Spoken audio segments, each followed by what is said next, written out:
Good evening, everyone. Charles Moscowitz, Michael D. Shaw is here with me, as is our habit on Thursdays live and podcasted. Mike, thanks for joining me. Always a pleasure. Well, Mike, developments are unfolding. Stuff that we've been talking about, that conservatives have been talking about for really going on 8 years, actually 9 years, is moving forward at a rate that is I didn't expect. And that is that we appear to be beginning to get to the bottom of this deep state, corrupt, secretive rot that has infiltrated our government to such a high degree. And that was really triggered when Donald Trump won the election in 2016. The revelations coming out of the office of Tulsi Gabbard, and she's obviously done a lot of very careful and painstaking work. This didn't just drop out of the blue, is that and indicates that Obama's hand fingerprints are all over the conspiracy theory, which claimed that Vladimir Putin conspired with, or they like to use the word, quote, colluded, unquote, Colluded. Right. Yeah. with Donald Trump to steal the 2016 election. That's what this is. That is the crux of the conspiracy theory that they promoted. And that an FBI study group had investigated whether Russia was involved in the 2016 election in advance of the election, and they determined that they really weren't. They determined that to any degree by which they supported either Trump or Hillary, they were more supportive of Hillary because she's predictable and because Bill had already taken huge amounts of money. He took, I think, $750,000 to deliver a speech in Moscow.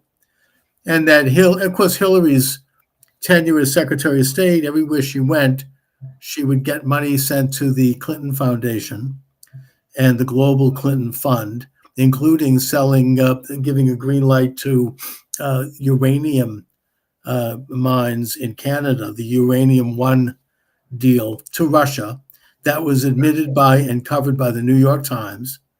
And so Russia favored her. And they did not like Trump because he's not predictable.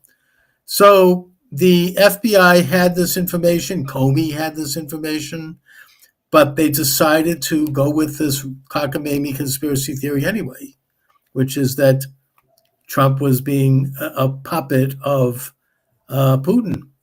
And then, of course, Trump won the election, which was not expected. And, right? I mean, it was like a shock to them. But they just continued going with it. I mean, they didn't slow down at all. They used this not only to trigger a special prosecutor, that being Mueller, not only to fire Lieutenant General Michael Flynn from the National Security Council, but also it was used, and most aggravatingly, as a pretext to censor speech to an unprecedented degree. This began the censorship regime at YouTube, Facebook, and all the rest. And they just felt like they could go on like this as a way to stymie the Trump administration, which had been elected, by dragging them through all of this conspiracy claim and getting a special prosecutor and having the media organs like Rachel Maddow and others trumpeting these things every day, or maybe even overthrow Trump. And so getting to the bottom of this means getting to the bottom of a lot of things, getting to the bottom of the pandemic, getting to the bottom of the jab, getting to the bottom of the 2020 election steal. And I'm saying that because I'm not on TikTok, so I don't care. Well, go for it. Getting to the bottom of the false flag of January 6th, which resulted in more censorship and a further attempt to discredit Trump. The bottom of the whole lawfare agenda that was set out by the Biden administration to try to imprison Trump, discredit him, bankrupt him, kill him. And and the whole rest of this rotten mess. And now it does look like it's finally coming to fruition in terms of exposure on a very high level.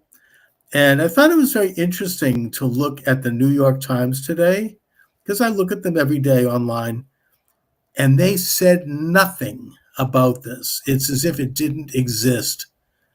And they're not going to get away with that because it is happening. It does exist. And Well, it's have you wondered why it is that, okay, let's be honest, in the 1950s, they could define what the news was. Because although even then there was alternative media, it was very hard to access. But for them to operate as if this is the 1950s and they can still define what's news is such hubris and such stupidity that you almost feel sorry for them because I think they truly believe that. Yeah, exactly. I mean, they're acting like this. This is like Walter Cronkite getting up on the horn and telling us that's the way it is, as if we're all going to sit back and, as if no one realizes what's really going on. Instead, the New York Times had 3 front page articles on the top of the flap about Jeffrey Epstein. Now, Yeah. I think that, I hope I'm right about this, but I think Trump is playing a major game of rope-a-dope on the Jeffrey Epstein story.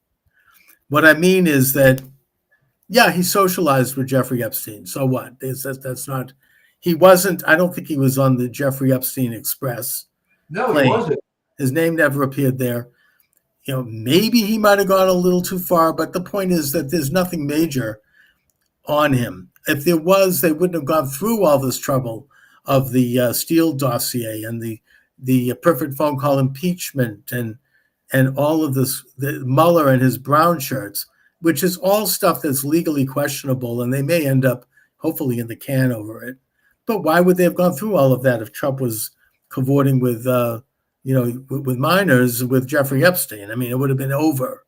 So they probably, it's not likely. So Trump is letting them clamor about this and demand that it be released and release the files so that eventually it will be released and they're going to be up, what creek without a paddle. The Clintons. Be careful what you wish for. I mean, the whole rotten crew of them, a certain Supreme Court justice, we won't mention names, a whole group of them are going to be in big, as George H.W. Bush would say, deep doo-doo. And Trump will be able to sit back and say, well, you wanted it. I did, you asked for it. I mean, I think he pulled this one on, I can think of 2 occasions. He pulled it on Rachel Maddow back in the first administration. She got the tax returns. We got to see the tax returns. I'm getting them. I have them. And it turned out to be a nothing burger. And she looked absolutely ridiculous. Well, and then the great thing, Chuck, about Rachel Maddow is she doesn't care. Oh, no, she kept going on. Yeah. Her audience is so stupid that she could offer all these revelations. Nothing ever happens. But I think what is occurring, and I've seen this in general, there is probably, and we've talked about this, maybe 25% of the population that really truly believes this liberal crap. But the rest of them, deep down, know it's all garbage, but for a variety of reasons, they seem to be committed to this somehow. I remember, my God, I was in college and talking to some big liberal professor who you could see was starting to have his doubts of the affirmative action and various things that were going on, the Warren Court. And I mentioned at that time some of the major tenets of the John Birch Society. Which was impeaching Earl Warren, get the U.S. to the UN, and the so-called Liberty Amendment. The major part of that was abolishing the IRS. And I didn't tell him that was John Birch Society. And I said, well, what problem do you have with any of those? Well, I don't know. I said, well, would it surprise you to know that these are the three major tenets of that hated John Birch Society? The guy's head exploded. Right? Yeah. But that's part of their existence. I think a lot of them are atheists. They have to believe in something. But this is why people like Hillary Clinton were able to thrive. The only thing she ever did in her life was marry Bill Clinton. Right. Okay. Although she accumulated a long list of impressive titles, she never actually accomplished a goddamn thing. No, other than enriching herself and going around and collect everywhere she went as Secretary of State, they'd make some back deal and get money sent to the Clinton Foundation. The other example I was going to use of Trump doing rope-a-dope, and this was my favorite one. Yeah. He called the media.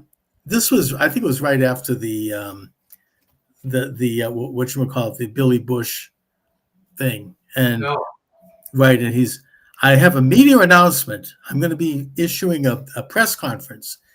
Everybody clamored into the National Press Club to hear this. It was like, oh, they opened the door, and there at the table, Paula Jones, Juanita Broderick, Kathleen.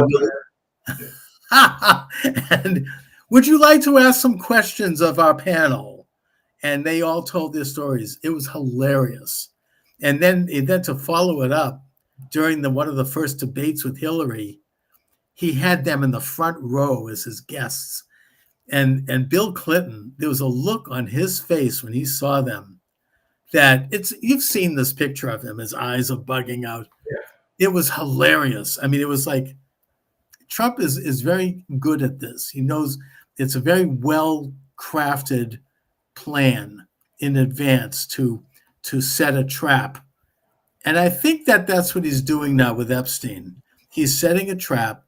They're all flying in because they hope to avoid this big story, this significant story, that one of the biggest stories to come down the pike, possibly in our lifetime in politics.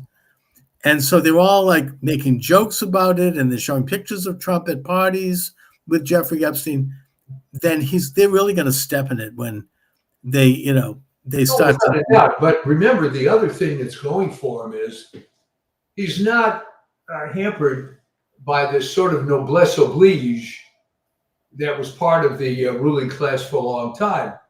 You remember vividly when Dick Nixon lost the election to Kennedy, and he was actually told by Eisenhower to question it. Well, you sort of didn't do that, and the country has suffered enough, and blah, blah, blah. And everybody liked Jack Kennedy because he was cute and he was a, quote, war hero, unquote. Right. But Trump doesn't play by those rules. No. He doesn't care that Obama was the first black president, so-called. Right. He's not impressed by this fake resume. And he goes where he's maybe not supposed to go, right? Because, no, you wouldn't say that. And this seems to be finally the conservatives are fighting back, you might say. Yeah. Not that I would compare Candace Owens completely, but of course she got a strongly worded letter from American lawyers representing the Macron family, right? Where she has stated for some time that Brigitte Macron is a man. Right. Well, you talk about stepping in it. All they'd have to do is release blood tests, whatever, but they're not doing that. Right. So she's saying, bring it on. You're going to sue me? Bring it on. Let's have discovery. And they're screwed. They're screwed. I don't know what they're thinking, but Trump during his press conference. They're played by the old rules. How dare you? How Well, dare I you? dare. Okay. Yeah, I mean, exactly. And they're stepping in it also. But Trump, during that press conference, actually said something down the line of what you're saying now with the president of the Philippines. And he said, look, in the first term, I did not go after Hillary because I figured, hey, she's the wife of the former president. Do I really want to go there? But after what they did to me, especially during the lawfare period, the gloves are off. Everything is going to go. And Tulsi Gabbard has more stones than anybody I've seen. Oh my God! I think that I saw a funny comment about it that the Democrats made a big, big mistake Well, when she got pissed off. when they put her on the no-fly list. Yeah. It's like, I don't think you mess with her. I think she's probably going to run for president, and I hope she wins. In the next after Trump, because she's just this incredible independent person. She's driven. She's the only thing they have on either her. I keep hearing the left because I want to see what they're saying. To the extent that they say anything at all, other than these are all lies, is that it's being done by the likes of Tulsi Gabbard and Kash Patel, right? And we know what that, and Dan Bongino, we know about that, don't we? In other words, these people are all crazy people. That's all they have. I mean, they're just going to throw a little mud. I mean, it's not, I don't think that there's not much else that they can stand on now. They just, it's really, I mean, I actually would expect a little bit more in terms of like some kind of defense. I mean, Trump has publicly called Barack Obama a traitor. That is a really serious charge. And as has Gabbard. Now that that's out there, they have to follow through. They can't just let that sit out there and go. They have to now start investigating. I think that the weak link in the whole thing, in my opinion, I hope I'm wrong, is Bondi. She's a protege of Jeb Bush. She jumped into with Trump after Jeb Bush was knocked out of the race, and I just don't know if she's got the backbone to really do this. And she is the pivotal person. The thing about her is you're right. She was a Jeb person. Yeah. But she got on the Trump train, and she's seen that people are trying to dismiss her as being a lightweight. So I think she's going to step up. And you're right. I mean, potentially she's the weak link, but I don't think she's going to act like the weak link, and she may surprise you. In terms of this traitor thing, by definition, Obama's a traitor. A traitor is someone that gives aid and comfort to the enemy. Well, how about sending X billion dollars in cash to Iran? Well, I mean, look, we this is a very specific situation. I mean, this is a president of the United States sabotaging the incoming administration. Oh, yeah. And it's more than just, I mean, look, John Adams appointed Marshall as on the Supreme Court as a way to slow down the incoming Jefferson administration, right? I mean, that's perfectly legal. That's not traitorous. Those kinds of things happen. But this is different. I mean, he had people in the Oval Office, including, Comey and Clapper and all these other scumbags, these usual people. Sally Yates was there. And they just said, we're going to promote this cockamamie conspiracy theory. We're going to go out and have our media friends talk about this. We are going to sabotage this administration with this claim, and we're possibly going to have them impeached. And his name is on these documents. Apparently, have you ever asked yourself, what was in it for Comey? I mean, I understand. I think he's a fixer. I mean, he's just a rotten cop. I mean, he The only thing that he did as head of the FBI in terms of prosecuting anybody was to prosecute Martha Stewart, right? I mean, he didn't really, I mean, he let Hillary off the hook with the emails, even after speaking about it and saying, these are serious crimes. This was top secret information that she had in her server in the bathroom, but we're not going to recommend anything, right? Just, we're not going to do it. And that's that. I just think that he's like one of these people. It's like Elizabeth Warren when she was a lawyer. She was a fixer for big corporations who were being charged with things. They'd bring her in and she'd make it go away. You know, she'd use influence or But whatever. at least Liz Warren got some money from it in legal fees. What is Comey getting out of it?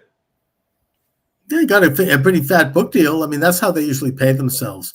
I mean, Barack Obama was just a nobody fixing parking tickets in Chicago as a local state rep when all of a sudden he got an $8 million advance for a book.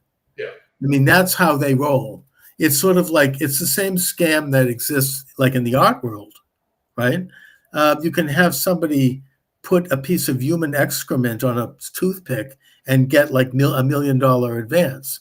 I mean, if it's the right person, and then it's promoted and you've got all this media behind it, and suddenly this is like the meaning of the does to the cerebellum what it does to the equilibrium, and you get all this garbage, and they pay each other, you know, with these sort of book deals or art deals. I think you're going to see a lot less of that. The example that comes to mind immediately is Harry and Meghan. All right. They were given a big Spotify contract, a big Netflix contract, because somebody thought that there was name recognition and it's going to bring all these eyeballs to. Plus, he was peddling secrets of his family, and he was screwing his father and other members of the family. And all of a sudden, I mean, I know somebody who likes them, and they're like, you know, they're wondering why he's not invited to the family picnic. I mean, there he is taking notes, right? And then he's spilling the beans every chance he can get. I mean, they can't trust him. But that was he was trading in, you know, family gossip and you know, exposing the foibles of his own father and his own brother and his own relatives. I mean, really, you know, disgusting stuff. I mean, he even was on record recently as saying something about, well, you know, my father isn't going to live that much longer. Can you imagine that? What a kind of a thing is that to say? I mean, he's a bad apple, and she's like a real witch. I mean, oh my God. I mean, so yeah, but they thought they could trade on that, and that probably that might have been worth something, but I don't think it panned out. But Chuck, I mean, maybe you can trade on it initially, but you're talking potentially $100 million. I mean, what do? You come out with a show with 3 episodes, with 5 episodes. I think it was more typical entertainment industry stupidity where, oh yeah, I signed these guys, you know, and it looks good, to coin the phrase, it looks good in the shower, but it ends up not really working, you know. Right. And I think that you're going to see a bit less of that because A, the public isn't quite as stupid. B, all this gossip you can get for free anyway. No, I get that. Yeah. Yeah, but so it that same dynamic might be playing here, in that the whole cottage industry around this is starting to dry up. Yeah. And so far, the response has been, as I mentioned, a complete establishment media blackout, which is not going to work because it just, you know, she's going to be releasing information, they say, every week. They can't just keep, you know, putting up a remember, it's an official source, the Department of Justice. That's right. It's not like what the media blackout was on COVID and the vaccines, because the official government position was, oh, these are cool, go for it, which is a whole other story. but this is the DOJ coming out with all this stuff. If you're going to love Obama for whatever reason, and God help me, I can't figure out why anybody likes the guy, but there you go. Yeah, but I think he's lost some of his cult element, his panache. It's like when Trump was being, hauled into court, and when they took like a what was at best a misdemeanor, they turned it into a felony. They cut it up into 38 pieces. They got a Trump-hating jury and a corrupt judge getting millions of dollars funneled through his daughter to do a conviction. Trump was cheered. Maybe he went up to Harlem and people were like applauding and surrounding him and praising him. And then he did the mugshot and it became like a national sensation. I mean, right? I mean, and people, he actually increased his people respected him. He got credibility from that. I mean, he got street cred. He got the black vote is what he got, because people were like, hey, this happened to me. This is like, I know what this is like to be prosecuted. It was very poorly handled. They could have come up with some other way to embarrass him. But this is what I've been saying for a few years on this show, that there is no talent on that side. Well, that's what I mean. And Trump also, I think his son got him booked on several very high visibility podcasts like Joe Rogan and some of the others. And he handled himself so well, and he knows how to do media, and he connected with people.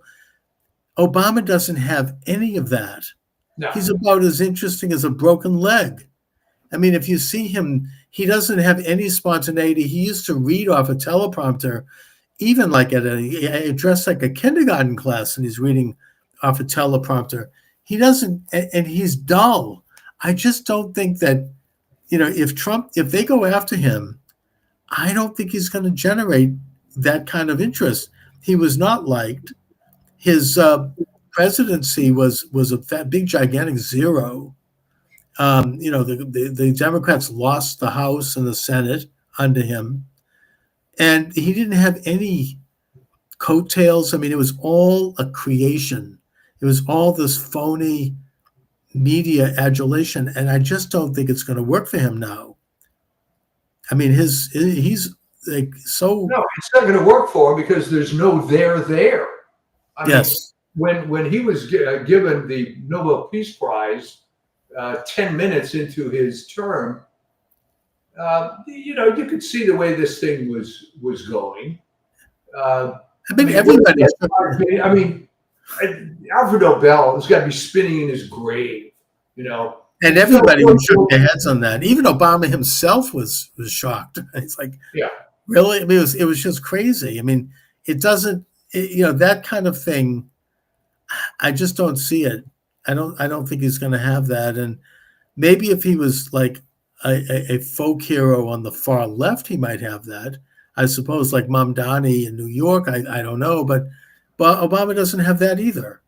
He doesn't have any. The only thing he had going for him was he was an effeminate, non-threatening black guy with a good voice. He was not a good speaker. He had a good voice, and he had a nice smile and a nice image. I think that Biden said it right. He goes, he's clean, he's affectionate, he's good looking.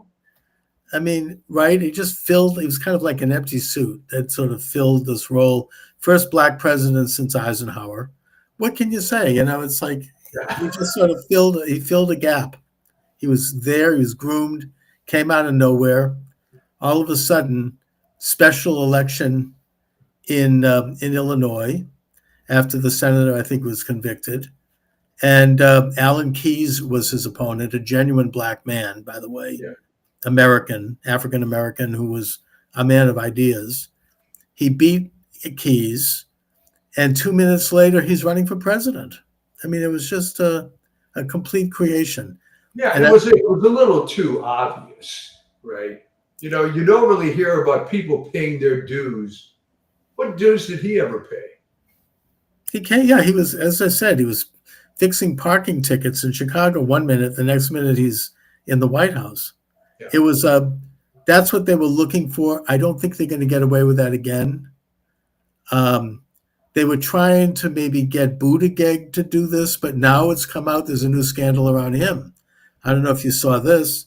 No, I didn't. $100 billion spent on DEI initiatives.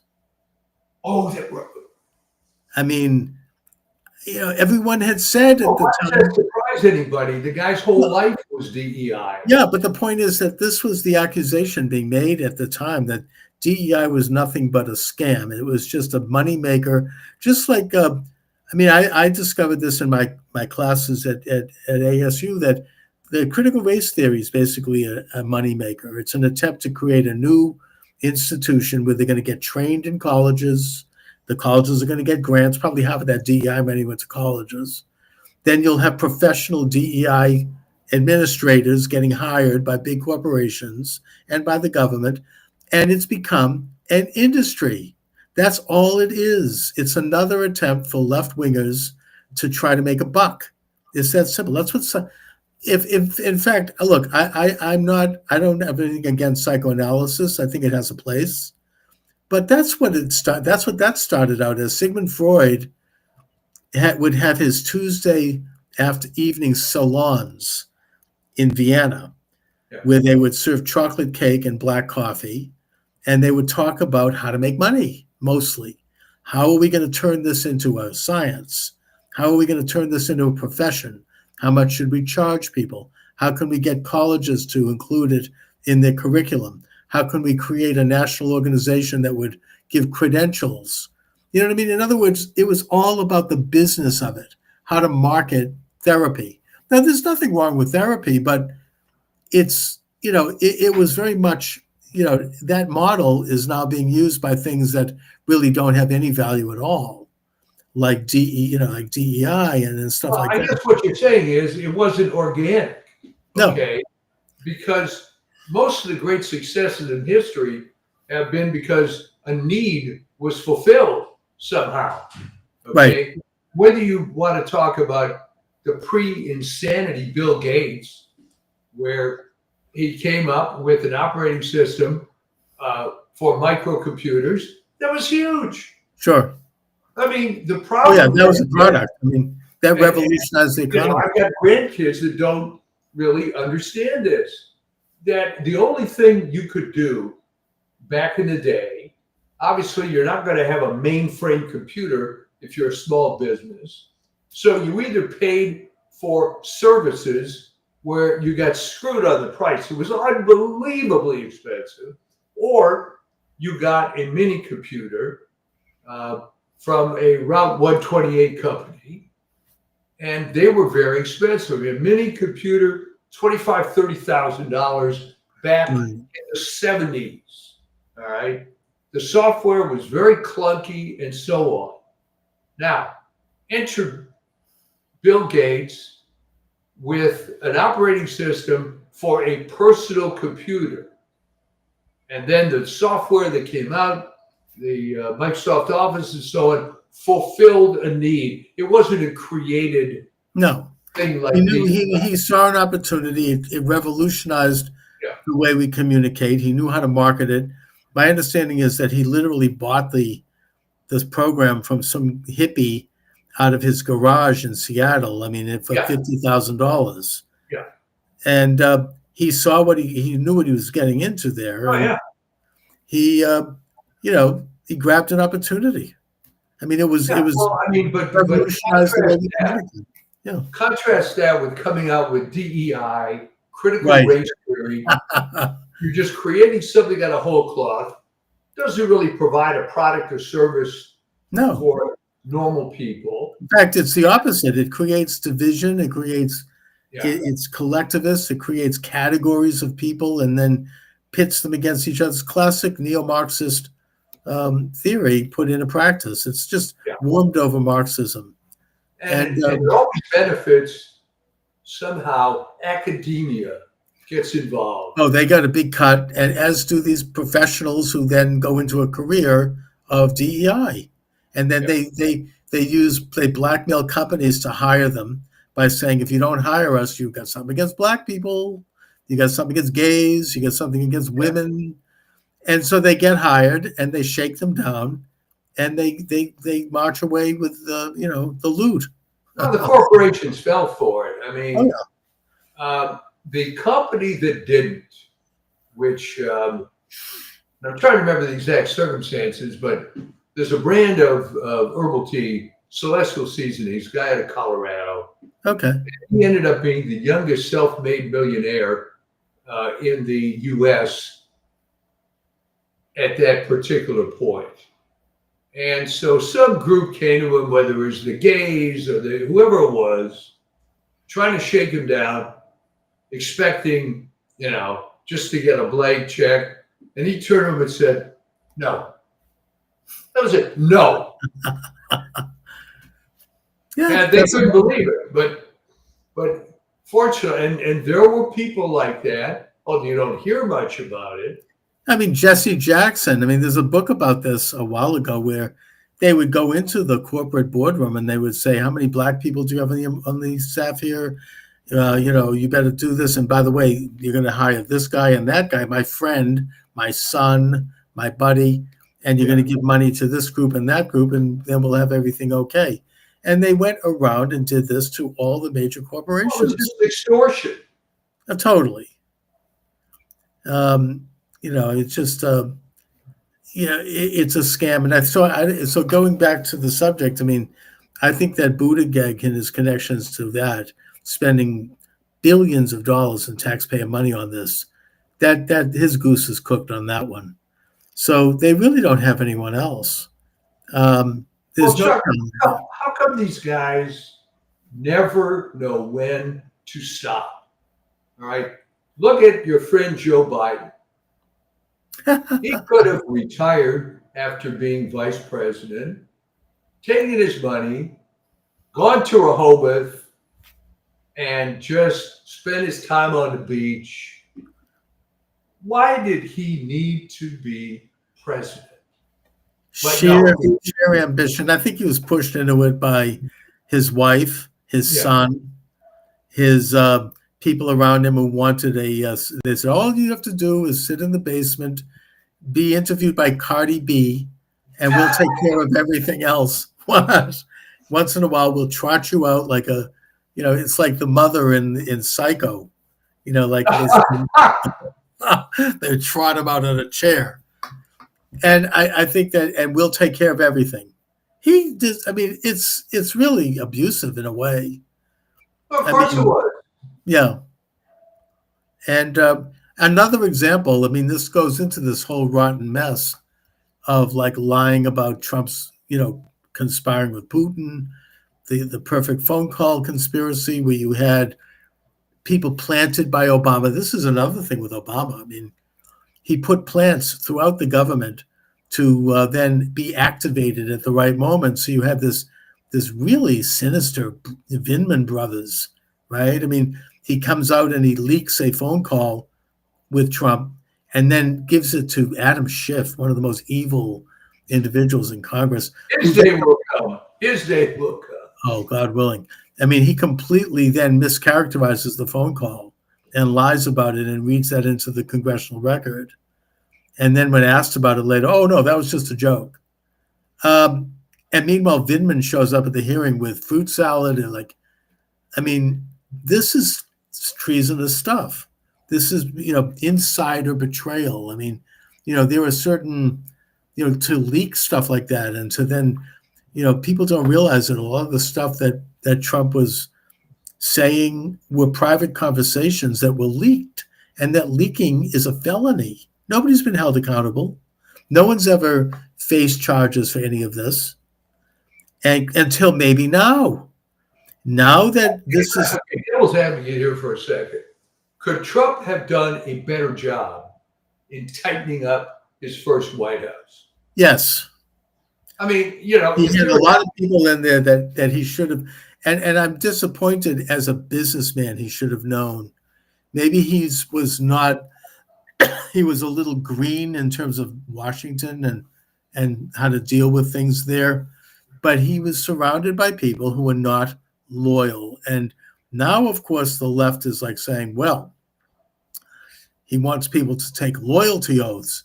Look at how authoritarian that is. Well, listen, they all do that and should do it. Obama did it. I mean, he got rid of people from the previous administration. Biden got rid of anyone remotely associated with Trump. And I mean, they didn't have to do as vigorous a loyalty program as Trump does because they had people around them who were goose stepping along. I mean, in the case of Trump, I mean, nobody was really out to get, you know, Obama or Bush or anyone else. I mean, they, it wasn't this, they weren't concocting these conspiracy theories and then getting special prosecutors. I mean, this is, so Trump was facing serious stuff and he wasn't really managing people on the inside. Like, for example, Pence, his name has popped up. We've talked about this. That was a snake. I mean, Michael Flynn, Lieutenant General Michael Flynn, I think, whom I believe, has said that Pence was the point man to getting him removed and setting him up in a perjury trap. And Pence was involved. His fingerprints are all over this kind of stuff. Maybe he wanted Pence was one of these guys that looked squeaky clean, but I had my doubts about this guy from the get-go. Yeah. And what really, ironically, turned me against him, because I just can't get this out of my head. He's interviewed by somebody. And he makes a big deal about the fact that I'm such a Christian that I won't be in the same room alone with a woman that's not my wife. Right. And I'm thinking, where the hell did that come from? Might be a little bit of this guy? I know there's a little something creepy about him, and maybe a little overcompensating, especially when the pictures came out of him as a young man in a gay bar. But that might have been a fake. I don't know. The point is that he obviously was not playing it straight in the White House. He was not a friend of Trump's, and maybe they thought after the election that Trump would actually be removed. I don't know. Did they? They certainly weren't. They were certainly trying to impeach him or just neutralize his ability to function by surrounding him with bad people and tying him up in all these distractions. Well, I don't know. Maybe Trump just wasn't cynical enough. All right. Remember, he'd been this titan of industry where he can get the people that he wants around him. And if someone is disloyal or dishonest, they're gone in a minute. But now you put a guy like this in the government that's riddled with useless individuals that have been there for their whole career. And believe me, in 30 plus years, I met a host of people like that. Oh yeah, sure. So they're just they're hacks. And then the other thing, you talked about Pence. Well, Trump wasn't the first guy that got bullied into picking some yuts as a vice president.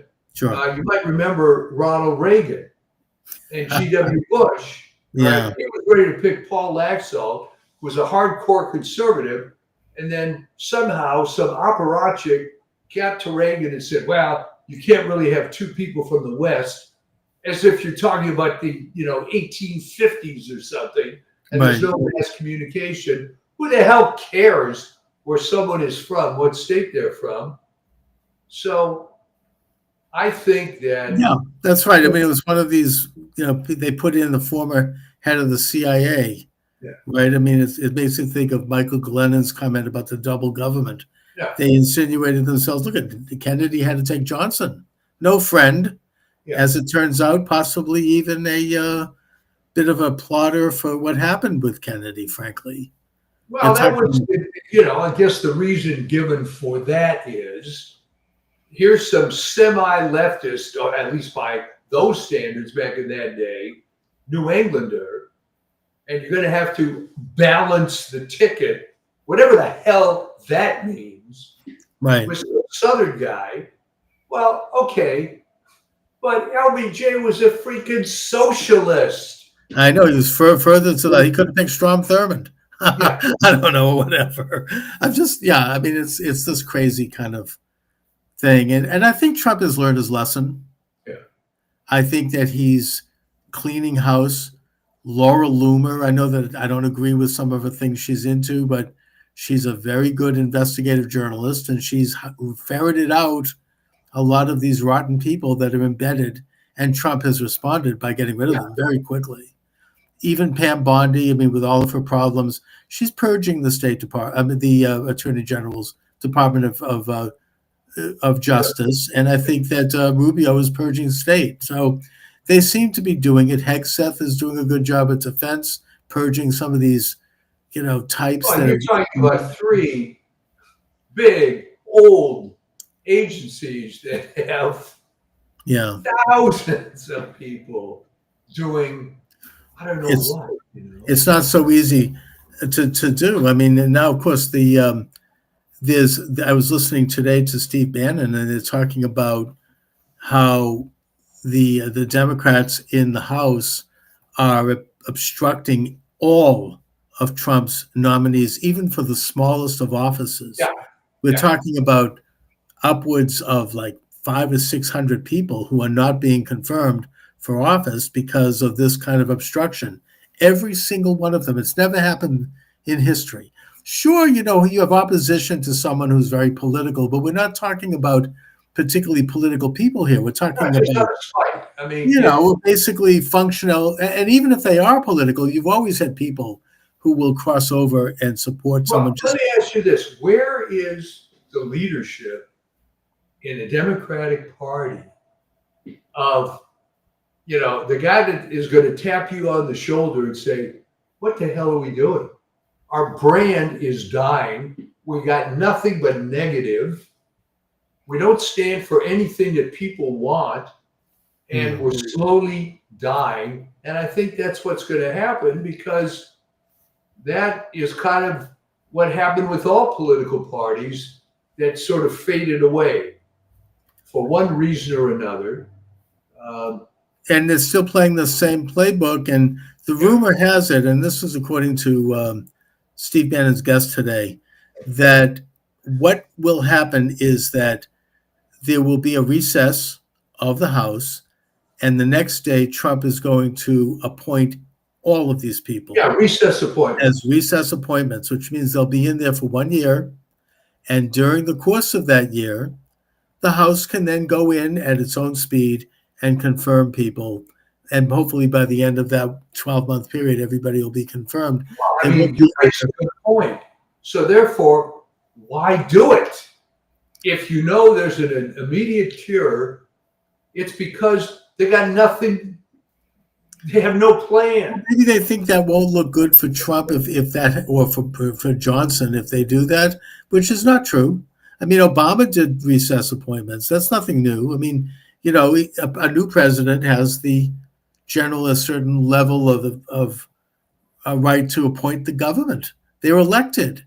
You want them to have a functional government and not have unless there's a damn good reason. You don't obstruct. So I think that's what might happen. I hope that's what happens. I think that would be great. And the next day, all of them will be seated. Trump will have a full functioning cabinet and administration. And I mean, so far so good. I mean, I think that Trump was a little bit. I don't know if you saw today's his walk through the Federal Reserve building with with the Chairman Powell. It's $1.5 billion. Yeah, but I think that Powell. I mean, he was with senators. He was with a lot of people, and I think Powell embarrassed Trump a little bit. I think that he was ready for it, and he kind of pulled the rug a little bit there. Whatever, that's how it goes. Meanwhile, he's way off base by not lowering interest rates. I mean, every other country in the world right now is lowering interest rates, and that it's hurting people who are trying to purchase property. It's just not helpful, and it's not reflective of the value of the currency. It seems obviously pretty obvious that he's trying to undermine Trump's administration. You can talk about how illicit the Federal Reserve is, but good grief, at least put in a guy who's not a total schmuck. All right. Yeah, I mean, I don't even think Powell's an economist. I think it's like Comey. Comey had no background in law enforcement. He's a lawyer. Yeah. These people are just career hacks. I think that Powell's one of those types. He's a lawyer. He doesn't know anything about economics. Well, right. I mean, but the American public would be very dismayed to see how many people in high government positions are essentially hacks. Well, I mean, they have to be routed out, and the Fed needs to be seriously reformed. Putting aside whether or not this country actually needs a Federal Reserve, which it does. That's a whole other conversation. That's a whole different ball of wax. I would only remind people that after Andrew Jackson got rid of the second bank with some incredible, you have to read the speech he delivered on that. He goes, I'm going to rout these snakes out. Every one of them, these serpents, was strangling. The country went through a golden age of economy between 1834 and the creation of the Fed in 1913. Yeah. I mean, it was a huge boom in industrial growth, in the middle class. We didn't need to have a Fed. There was no need for it. The Constitution gives the Congress, Article 1, Section 3, Clause, I think, 3, the power to coin money and regulate the value thereof.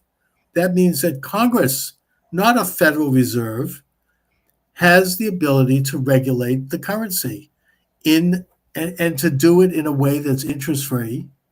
A Federal Reserve can function as a group of advisors.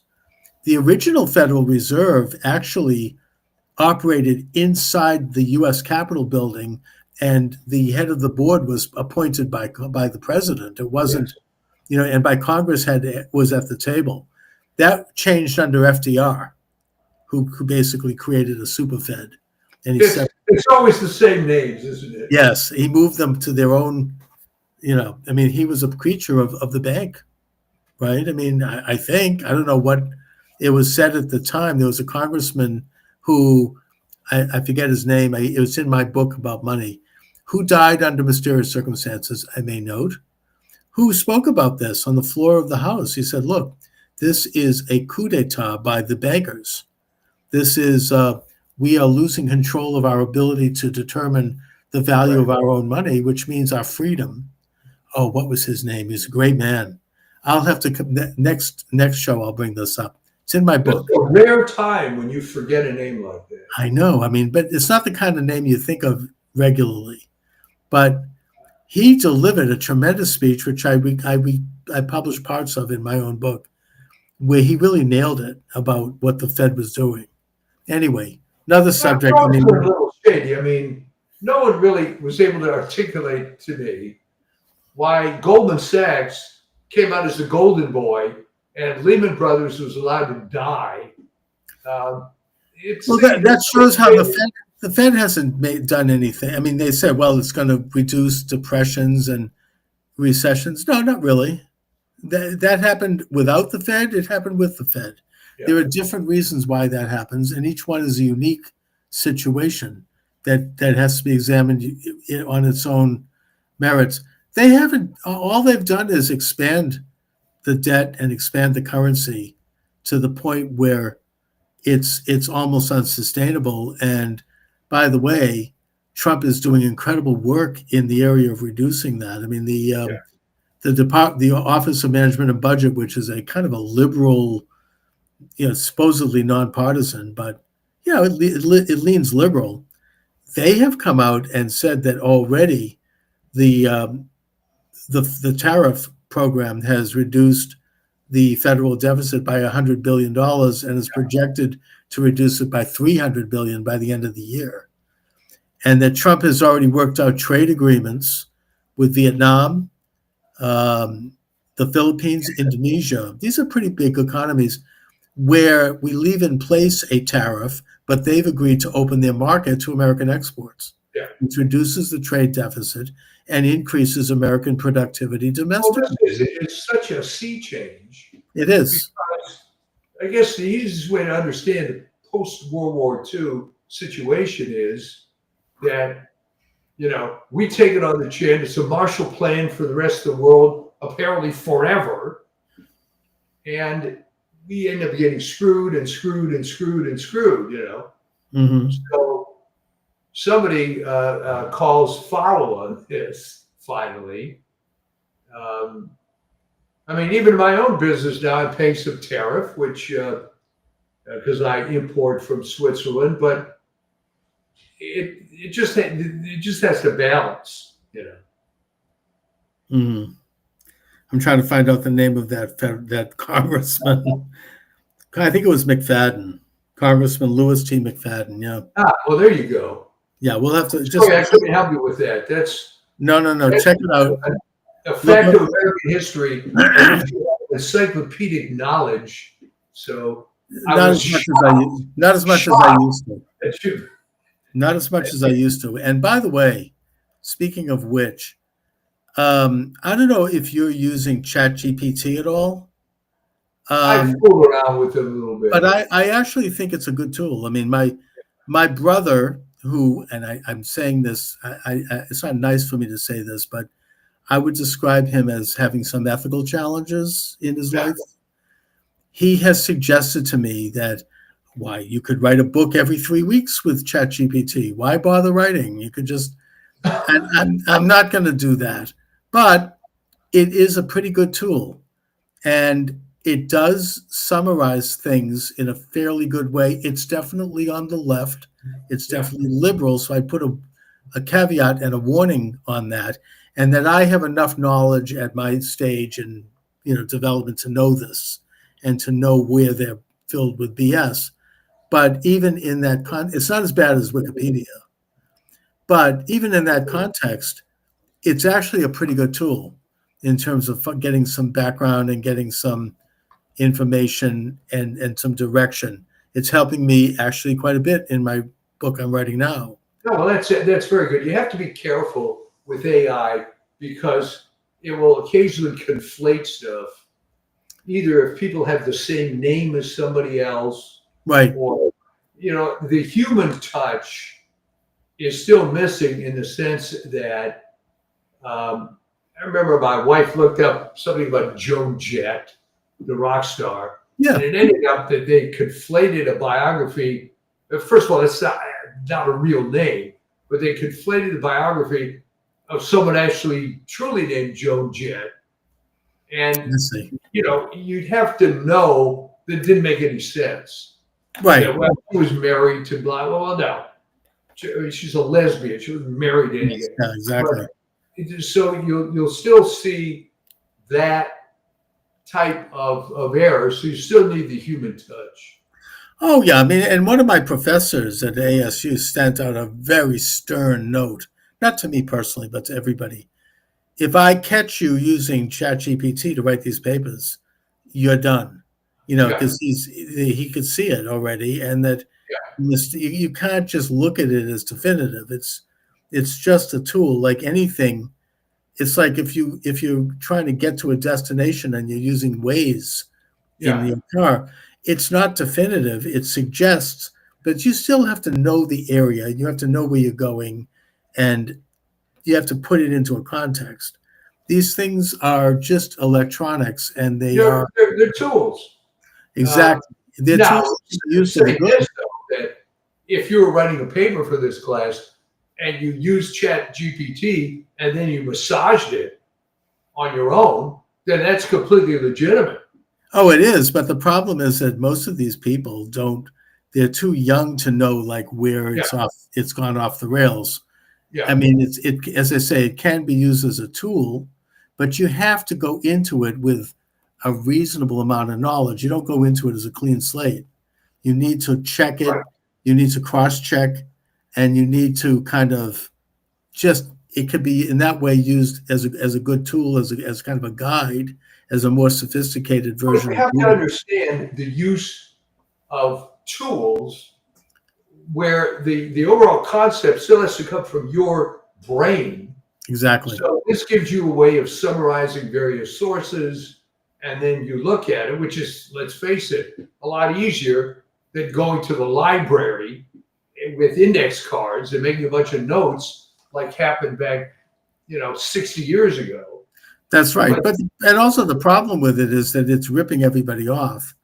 In that if you're the author of a book and you have that online, or if you have articles online on your Facebook page, AI is stripping it away and putting it into their system and using it. It's your material, and so I mean that's going to it's going to put people out of work. I mean, eventually, but well, I it's mean, there's also ways around that. The famously Rand McNally would include non-existent places on maps to see if someone's copying them. So I suppose that you could write a book and put some nonsense in it, and you can indicate somehow in that book, either by the type style or whatever it is.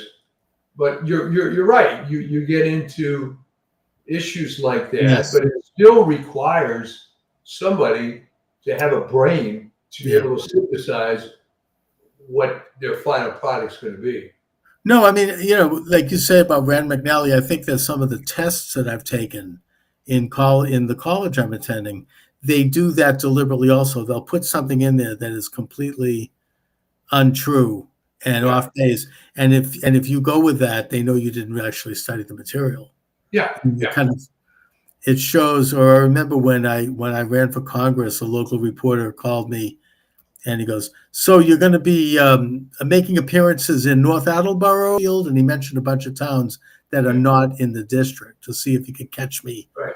to see how much I know. I mean, like, these are little tricks that you can use. And I'm like, you got to get up pretty early to fool me. I know those aren't in the district. Yeah. But it's just sort of smoking me out. I understand that. That is part of the process. Anyways, but just to kind of wrap it up, I mean, I am very excited about what's going on with calling out Obama especially, but this whole rotten mess. I am absolutely ready to break out the popcorn and watch and see what happens next. This is Well, big. let me just ask you this. What is going to happen to dyed-in-the-wool liberal when all this crap comes out? Are they going to change? Are they going to change? I mean, right now they're pretending it's not happening, but they're going to start to peel off enough people. I mean, I don't know what they're going to. They're not going to. Are they going to get a rent-a-mob to go out and start protesting for Obama? I don't think so. I don't think they have to pay people a lot more money than they're paying them now to do that. I mean, and these mobs are starting to look pretty sad. I've seen them in Newton and in Brookline. I drove by. It's the same old motley people. They've been out there before the Pussy Hats. They go back to probably the 60s. Oh, yeah. And it's the same rotten group of sneering, ashen-faced, mostly old ladies, with due respect, wearing funky clothes and just looking sad. And I just don't know if that's going to, it's getting old. It's just not, I don't know really what they can do. This whole thing is moving forward. People are going to be identified. There hopefully will be a special prosecutor. They will start to investigate. There will be hearings. People, maybe even Obama himself, will be brought into Congress to answer questions. People will start to get indicted. And if Obama thinks he's going to say, well, you can't do this to a former president, well, guess what? Isn't that exactly what they did to Trump? Except in the case of Trump, it was on made-up stuff. This is real stuff. It is treasonous. And I think that enough people are going to have to face that. You're not going to get the far left ever facing anything, but they don't make the majority even of liberals. No. That's a core, it's always come down to a core group that at most has never exceeded maybe 20, 25% of the population. Right. They're the keffiyeh wearing, pussy hat donning radicals.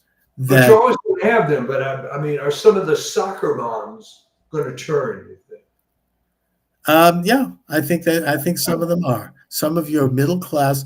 I mean, they're hardcore left-wing, highly educated white women. I'm sorry to be blunt. Yeah.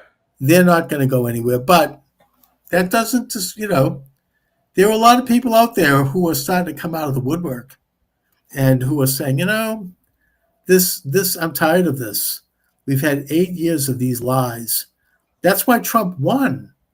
People are sick and tired of all of these lies constantly. I mean, ultimately reality has to kick in.